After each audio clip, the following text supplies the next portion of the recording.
I'm a very curious guy, you know. I always had this entrepreneur way of mine, you know. I've been to many different areas, you know, so I survived doing this, doing that, making money here, making money there, and I lost the chance to open jiu-jitsu academies in England, you know, because I was there in '86. I was a black belt already. Actually, I'm the first English, or maybe the first European blood, real blood, because my dad, he's Scottish. I have a nickname of Ricardo Americano, but actually I'm Scottish. My dad is Scottish, just like the Gracies. They have a they're Scottish blood. Scottish blood, exactly. And I am the first English blood that is got the black belt and the coral belt in jiu-jitsu, you know. And I was living there. I trained a little bit in Budokan during '86 and '87, a fantastic judo school there. But because of the modeling, then I moved to New York, I moved to other places, so I didn't establish myself with academy there. And Roger Gracie did a fantastic. Maurição, his dad, the godfather of jiu-jitsu in England, all respect. Maurição is the Belly King. Exactly.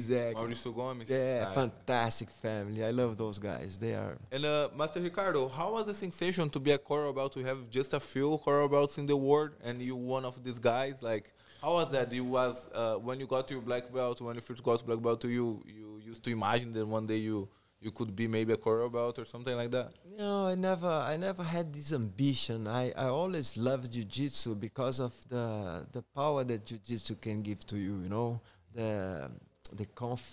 how do you say, the confidence, the way you can defend people, the way you can escape from bullying, you know, taking people out of the drugs, you know. So I always had a big picture of jiu-jitsu, you know. I always took it in my heart because I grew up in judo, but I was supposed to go to Olympic Games. When I was 19 years old, I was one of the best in Brazil in my weight, and I was invited to join the Brazilian team of judo for the Olympic Games. And at the Nationals, I beat Ezequiel Paraguaçu, the guy that got everybody in you know, the Ezequiel choke. And Ezequiel was a fantastic judo guy, and he stayed like 3 Olympics being the middleweight of Brazil.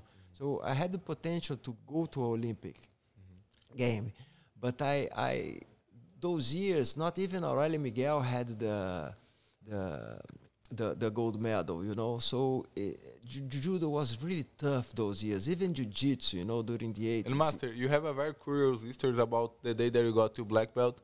Can you tell us a little bit more about that? It's also a very strange story, but I don't think many people had this in their own story, because I came from judo, you know, during the 80s. Every tournament that I used to go, people used to, you know, tease me a lot, you know, the crowd, because everybody was from jiu-jitsu, and everybody knew that I was from judo, because when I started with the blue belt, I won everybody. Then I passed to purple belt, I won everybody. And then I went to brown belt, and then I was still unbeaten, you know, beating everybody. And then when I won this contest, it was in 1986, it was the national. It was my best tournament, because I made like, I don't know, 8 fights, you know. Was brown belt? Brown belt, yes. I beat everybody. I received the trophy of Herriot GRACIE from the.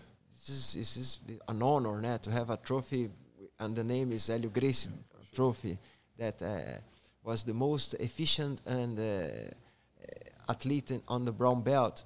And I didn't receive my black belt from my master, from Carlos Gracie Jr. I received from the whole family, you know. Rickson Gracie got the microphone with Carlos, with Hélio, with Carson, with Carlinhos Gracie, with Helion, everybody, or the Machados were there.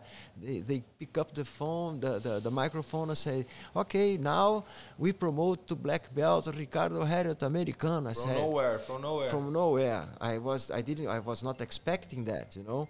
But because I got the 2 medals, weight and overall, the trophy, and I was unbeaten, that's something somebody want to kick my ass, you know, to pass me to black belt. And this guy was Rickson, you know. Rickson wanted to say, I want to get this guy, you know. It was fun. It was an honor, you know, to get my black belt this way.